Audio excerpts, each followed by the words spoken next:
I was born in Victoria and I grew up on Salt Spring Island in British Columbia. The family background that I have is I have a mother who, my mom was, brought me up in the Pentecostal church, and my dad is, and still is, an atheist. And so it was an interesting mix of the two. So it was kind of a spiritual oxymoron, if you would have it. Just my mom serving the Lord and my dad thinking we were crazy for going to church. My story with the Lord started when I was in my mom's belly, and I would go with her to church. And when I was born right into the church, and I was baptized at a very young age. I think I was possibly 6 or maybe 7 years old when I knew what I was doing. I knew that I was accepting Jesus as my Lord and Savior, and that I was giving my life to Him. And so we were raised in going to Bible or Sunday school, and just being immersed in youth group and Bible studies, and church potlucks and everything.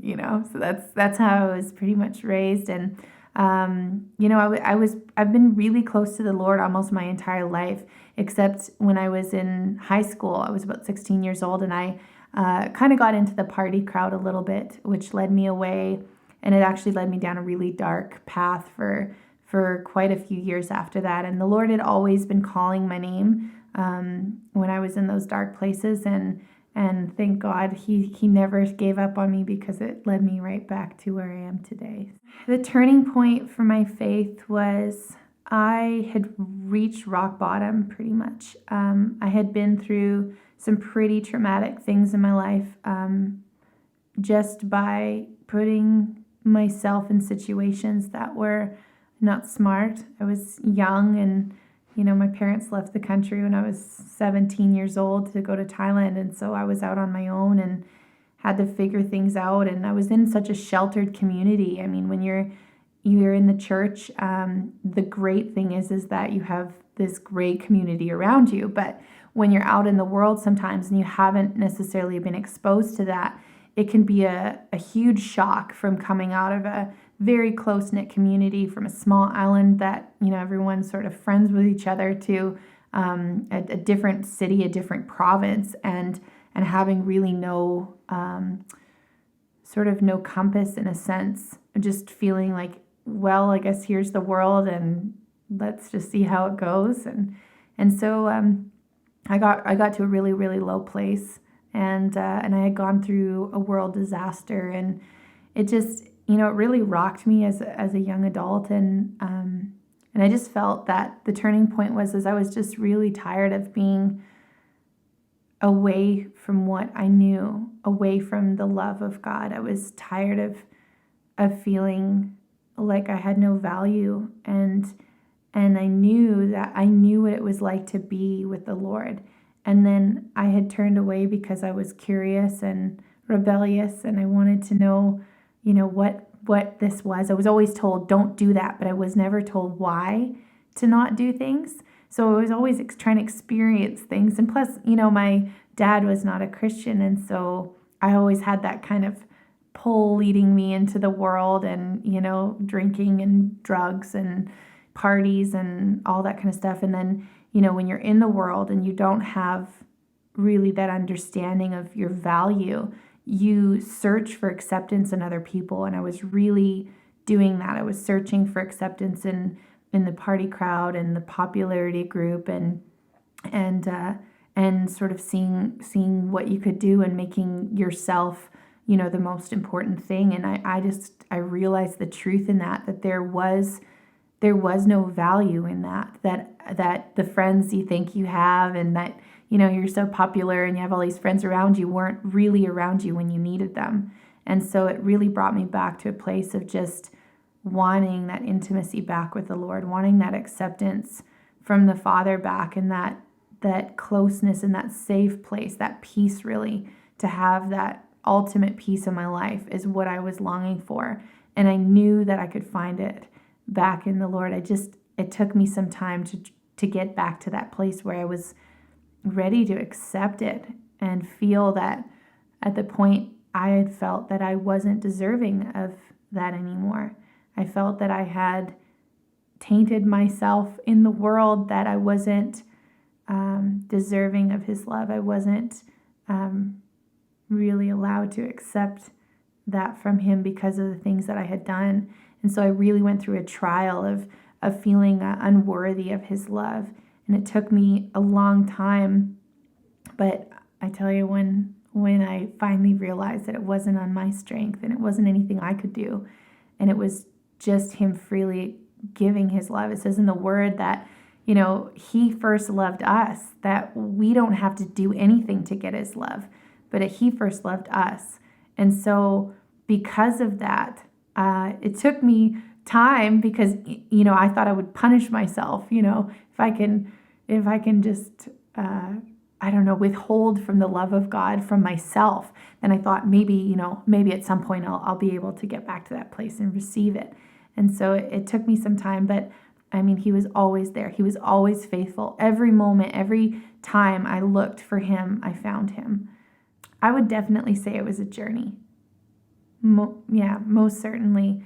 I would love to say that, I just got down on my knees one day and cried out to the Lord and said, "Here I am." But that's not really the truth. It took me time. It took the Lord working on my heart. I had a lot of pride. I had a lot of rebellion. I had a lot of false hope in things that I thought that I could do, that I was strong enough to make it on my own, make it happen, get my own life back together, work really hard and work and pull it all together. But, the truth is that the Lord had to take me to a point of the breaking point. Not that he wanted to break me. It's just that I knew that I needed him, and it took me a while to start to trust him. And I think that was the hardest part, is because of the things that I went through. I was so broken. I didn't trust him. And it took me time. I remember this one certain moment. I was at a Bible camp, and I didn't really even want to go, but my family went every year. And so I was going through this massive breakup with my boyfriend at the time, and I was 19, and I remember being on the floor, and there was this altar call, and I remember being on the floor and just face down on the carpet at the front. I didn't care what anybody thought of me. And I was praying to God, and I was just like, "God, I'm so broken." And he's just like, "Can you give this to me? Can you give this brokenness to me? Can you give the pain from your father leaving and the things that were going on in this relationship I was in at the time? Like, can you give that to me?" And I said, "No." I would love to say that, yes, I did. But the truth is I said, "No, I can't give you that right now. It's too much, and it's too much to trust you with, because I'm afraid that if I give you that, then it's going to open up all the pain in my heart." And I just couldn't deal with it at the time. And the Lord was so amazing. When you think he's going to be like, "Well, fine then." He was like, "That's okay. That's okay that you're not ready yet. When you're ready, I'm here." And it took me until I think it was like a year, possibly a year, maybe 2 years later, he asked me the same question again. And I'd gone up and down again like a roller coaster ride with this relationship I was in, and this trying to deal with forgiveness for my dad leaving our family. And, and I remember I was in my kitchen, and I was standing at the sink, and the presence of God came into my kitchen so strong. I fell on the floor, and he said to me, "Trina, will you give me this now? Will you let me in? Will you let me be your father? Will you let me be the lover of your life? And will you let me heal you from this hurt?" And I finally said yes. And wow. When I said yes to him, it was just like this. It was like there was a pile of snot and tears all over the floor, but it was real. And he came in, and it was like this warm blanket came and just completely surrounded me. And I felt the love of the Father just pour over me. And it didn't matter at that point, anything that I had been through.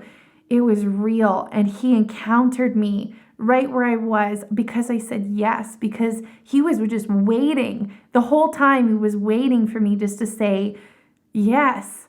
And when I did, it changed my life. It allowed me to forgive my dad. It allowed me to have healing in my heart and now have a relationship with him again, to get through that pain of the relationship, that breakup that was so traumatic, and thinking I would never be able to love someone again, that I would never be able to, even be in the presence of another guy. I was so afraid of men at that time, and I mean, the love just came over me. And then at that point, that was when God started to be my father. Like, I let him be my dad, and I let Jesus be this lover of my life. He would just encounter me in such amazing ways and would speak to me so clearly. And that was really, I would say, the most turning point. I mean, I would always be in the church, and I'd always be trying to find him, but it was at that moment that I could say for sure that he definitely he just changed my life.